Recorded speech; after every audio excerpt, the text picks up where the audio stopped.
Wear my heart in a photograph, little postcards in your mind. And you swore you'd never walk away, and you left it all behind.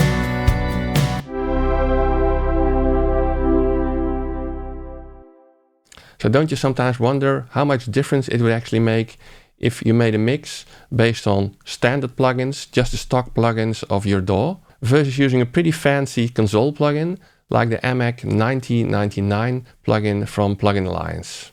And you can come from this from two sides, right? Maybe you're somebody who always uses stock plugins because you just have never bothered to buy any additional plugins. And you're thinking like, well, how much quality can I actually gain by buying some additional plugins? On the other hand, maybe you're one of those who has bought lots and lots of additional plugins and never actually uses the stock plugins of Cubase anymore. And I have to say, I'm more in that second category of people at the moment. And that's exactly what I wanted to find out in this video, doing a mix with just stock Cubase plugins versus doing a mix with the Amek 9099 console plugin from Plugin Alliance. Now the multitracks I'm using for this test are for once not from my band The Wash, but they are from the Pro Mix Academy course called Mixing Modern Rock with Mark Daniel Nelson. And these are recordings from an artist called Brandon Barty. And I'll provide links in the description to both that course as well as to the artist. And also Mark Daniel Nelson has lots of nice videos on the Produce Like a Pro channel, which are absolutely free to watch, and he gives some great tips for mixing, recording and the velocity of music production, etc, etc. So check those out as well if you get a chance. Now the rules for this test were simple. I made one mix with just the Amek 9099 plugin on all tracks basically, just using EQ and compression from that plugin. And then I made a second mix just using Cubase stock plugins for EQ and compression on all channels.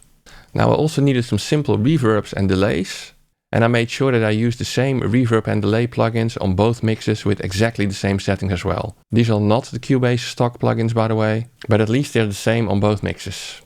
Now the mix that I did is still a pretty rough mix basically. It's static, so there's no automation, but they should definitely be sufficient to hear the differences between stock plugins versus the Amek console plugin. So let's have a look at the project in Cubase.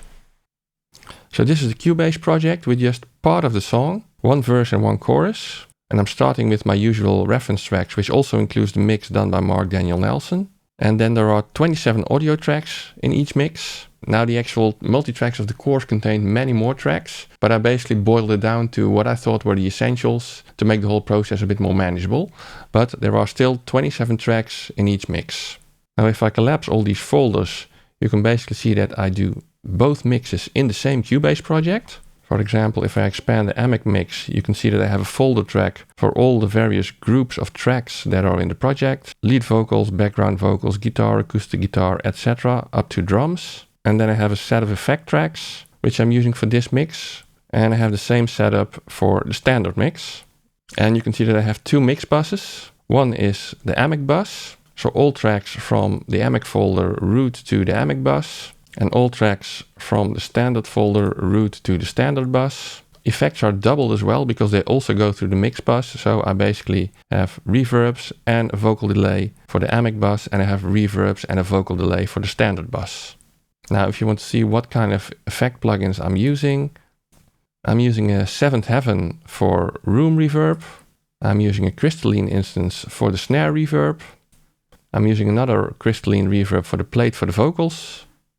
And I'm using FabFilter Timeless 3 for the vocal delay. And on the mix bus for the Amek mix, I'm using, well, the Amek of course, for some basic mix bus compression and some mix bus EQ.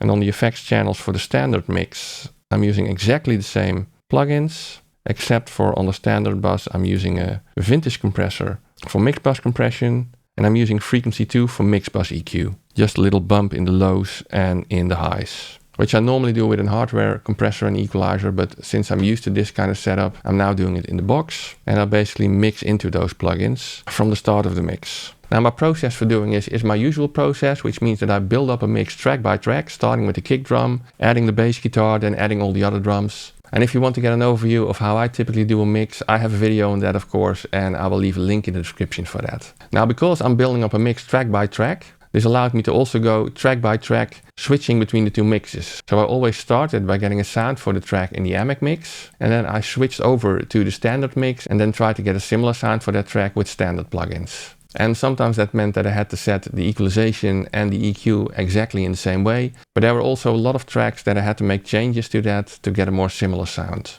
And this way I gradually built up both mixes, adding more and more tracks. And in the end I made sure that they were level matched so that it's more fair to compare them.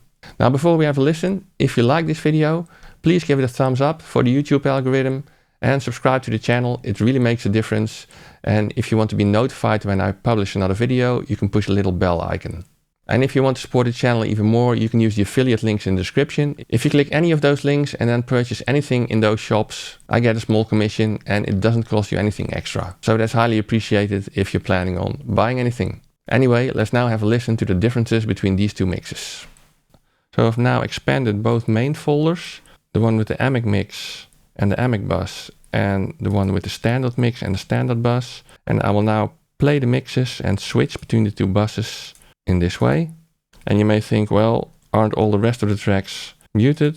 But no, if you look at that, the tracks are actually soloed. It's just the folder that gets muted. I'm not sure why that is, because by default, none of the folders are muted. But as soon as I solo a bus, the tracks in them get soloed as well, just not the folders. But let's have a listen. Jam my heart in a photograph, little postcards in your mind. And you swore you'd never walk away, and you left it all behind. You're just a little bit reckless, you're just a little bit lost is all. And you're burning out on this highway, that's chasing you there. Got me right where you want me, just let me down slow. Keep the chain on the tracks while we live and we're dying, we'll go. Got me right where you want me, just let me down slow.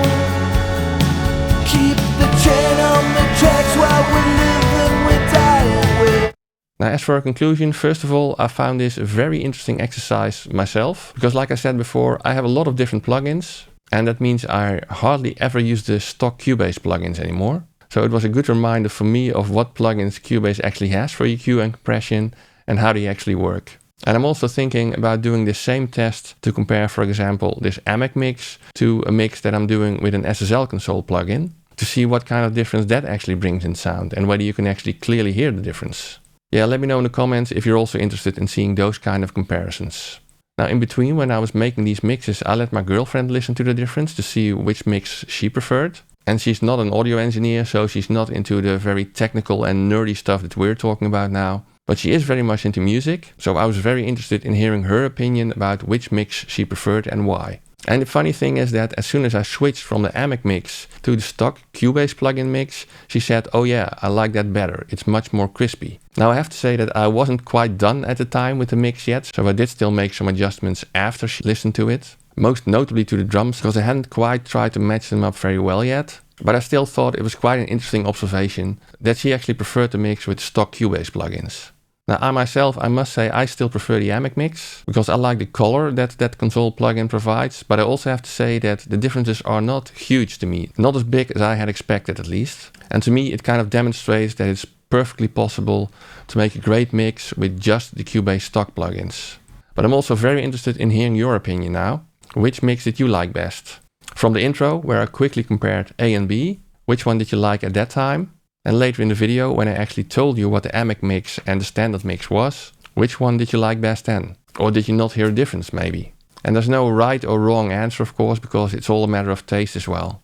Now, if you want to listen in a more detailed way than YouTube allows, I've also provided these mixes as a download in the description below, so you can check them out in your own DAW, measure them, whatever you want to do. So please let me know in the comments what your observations are. Now next up is again a very technical video where I'm splitting hairs on vocal reverb. What is the best vocal reverb? You can check it out in this video. Have a look, enjoy, and see you soon.